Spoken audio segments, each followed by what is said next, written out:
Good morning everyone. This is again Professor Vincent Torre Bongolan. Ayan, so gabay motorista tayo mga kaibigan. May 26, 2025. Ayan, nag-umpisa na nga po ang no contact apprehension policy ng MMDA. Ayan, so sa unang araw po no ng paglulunsad ng NCAP ay umabot sa 500 plus no ang mga motorista na nag-violate at nakita po ng CCTV. Alright, so kung titignan natin at susumain no ang kinita ng MMDA no ngayong araw ay aabot no ng magkano ba, higit 100 to 200,000 pesos ngayong araw lamang mga kaibigan. Kasi ang minimum no, ang gawin po ninyo, minimum na violations fee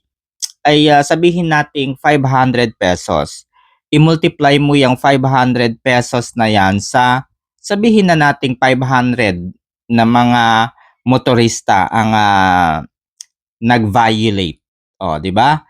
And then i-multiply mo yan kung ganyan karami araw-araw ang mahuhuli ng NCAP ay mayroong humigit kumulang 8.2 million ang kikitain no sa loob ng isang buwan ng MMDA. Grabe mga kaibigan. Kaya konting ingat po tayo sa daan.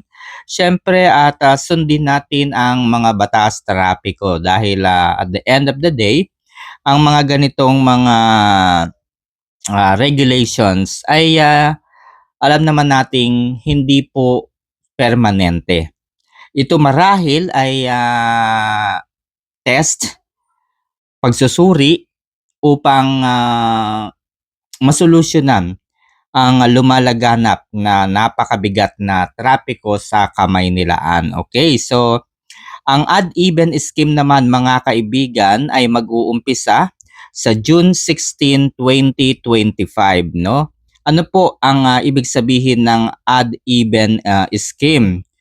Okay, so ibig sabihin ay hindi maaaring dumaan sa EDSA for 24 hours ang mga sasakyan na mayroong ending plate numbers 1, 3, 5, 7, 9. Hindi kayo maaaring dumaan sa EDSA for 24 hours tuwing Lunes, Miyerkules at Biyernes. Uulitin ko, ang mga mayroong ending plate number na 13579 ay hindi maaaring dumaan sa EDSA mula sa mga araw na ito, Monday, Wednesday, and Friday. Yung mga numbers naman na 0, 2, 4, 6, 8 ay hindi maaaring dumaan sa EDSA tuwing Tuesday, Thursday, and Saturday. Tandaan po ninyo mga kaibigan, no, yung mga plate number ng inyong sasakyan.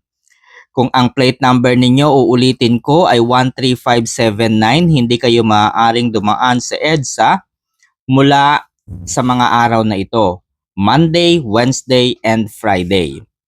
Ang 02468 naman ay hindi maaaring dumaan sa EDSA ng Tuesday, Thursday, and Saturday. Okay, ito po ay effective sa June 16, 2025. Ayan, so hindi naman ito bad news sa lahat, no? Dahil exempted po sa odd-even scheme ang mga hybrid na mga sasakyan o yung mga makabagong sasakyan, yung mga electric vehicles. Ayan, hybrid po yung mga yan. Hybrid and at the same time, kumbaga electric and at the same time gasoline, yan po ay mga uri ng hybrid vehicle. So wala po kayong odd-even scheme, exempted po kayo. Okay. So, ano pa yung mga exempted? Siyempre, yung mga ride-hailing o ride-sharing na mga applications. Andyan po yung Grab, Lalamove, Joyride, at iba pa, no?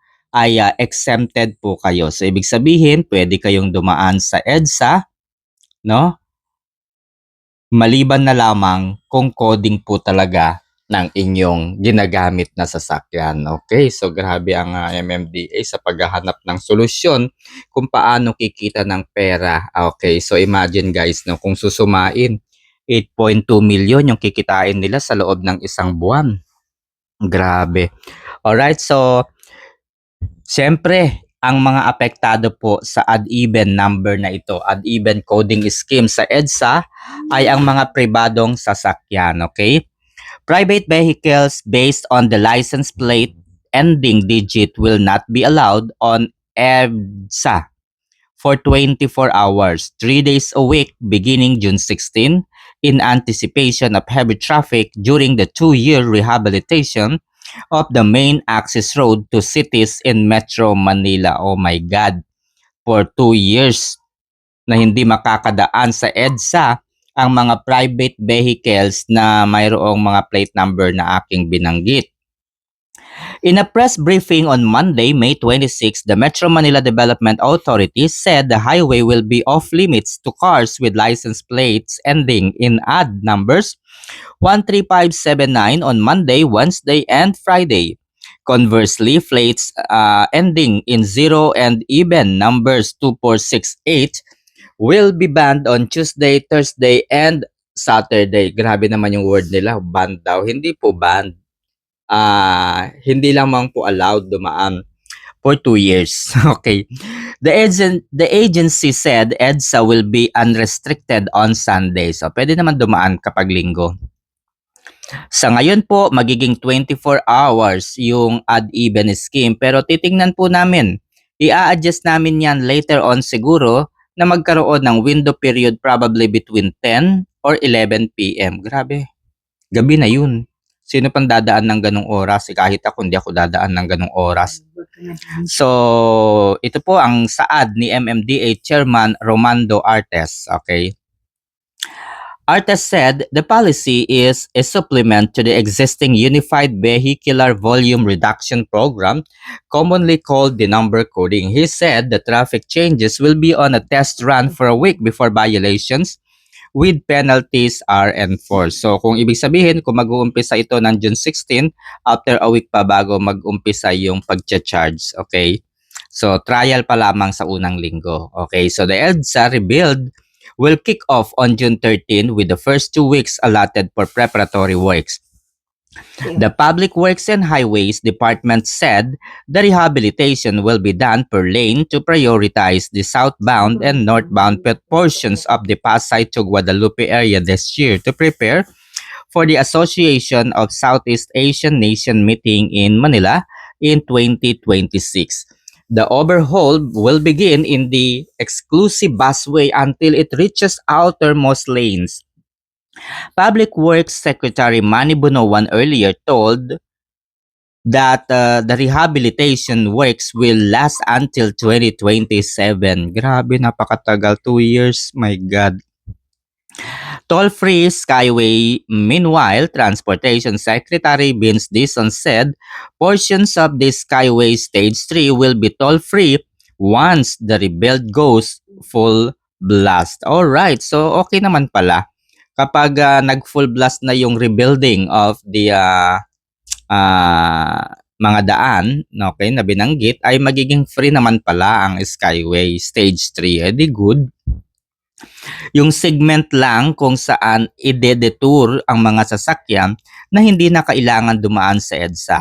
Aakyat na lamang sila sa Skyway. Oh, okay. Much better. Maganda naman plano pala. Dizon said the freebie might take effect in July or August. He earlier said the government is exploring options to compensate San Miguel Corporation, the tollway operator, in exchange for the Skyway use. Bus MRT operators, Dizon said 100 buses will also be added in the exclusive bus lane to accommodate more passengers. He added the government will also increase the number of 4-car train sets in MRT3. Dizon said he is also reviewing if the MRT3 can still extend hours during the rehabilitation period. In March, the train line extended services by an hour on weekdays. Okay, so sa darating na linggo, ikukumpleto na natin yung pagtanggal sa mga X-rays para bumilis ng bumilis ang mga pila sa MRT stations. Dagdag pa ni Chairman Dizon. Okay, so yan po mga kaibigan, no? Hindi po ito bad news sa lahat dahil exempted po sa odd-even scheme ang mga hybrid na mga sasakyan at ang mga TNBS. Okay, so kung kayo po ay parte ng TNBS niyan, panatilihin po nating ligtas ang ating mga pasahero. Sumunod po tayo sa mga traffic rules and regulations. Lagi nating ilagay ang mga stickers ng ride sharing applications kung saan tayo miyembro. Okay, kung kayo ay Grab, Joyride, InDrive at iba pa, dapat meron po tayong sticker para iwas po sa abala. Huwag din po ninyong kalilimutang mag-print ng inyong mga CPC and other documents na magpapatunay na kayo ay parte ng TNBS. Okay, so syempre napakaganda po, mas mainam para sa lahat ay sumunod po tayo sa mga traffic rules and regulations. Okay? So, kung mayroon po kayong mga katanungan kung sa tingin po ninyo ay maganda ang planong ito ng gobyerno o ng MMDA, huwag po ninyong kalilimutang magsaad ng inyong opinion, no? Pero siyempre alam naman natin hindi lahat ng mga motorista ay agree o pabor sa mga ganitong uri kasi imagine 2 years na hindi pwedeng dumaan sa sa EDSA, tama, no? For 24 hours, my God. Anyway guys, so yan lamang po muna at maraming salamat. God bless. Pati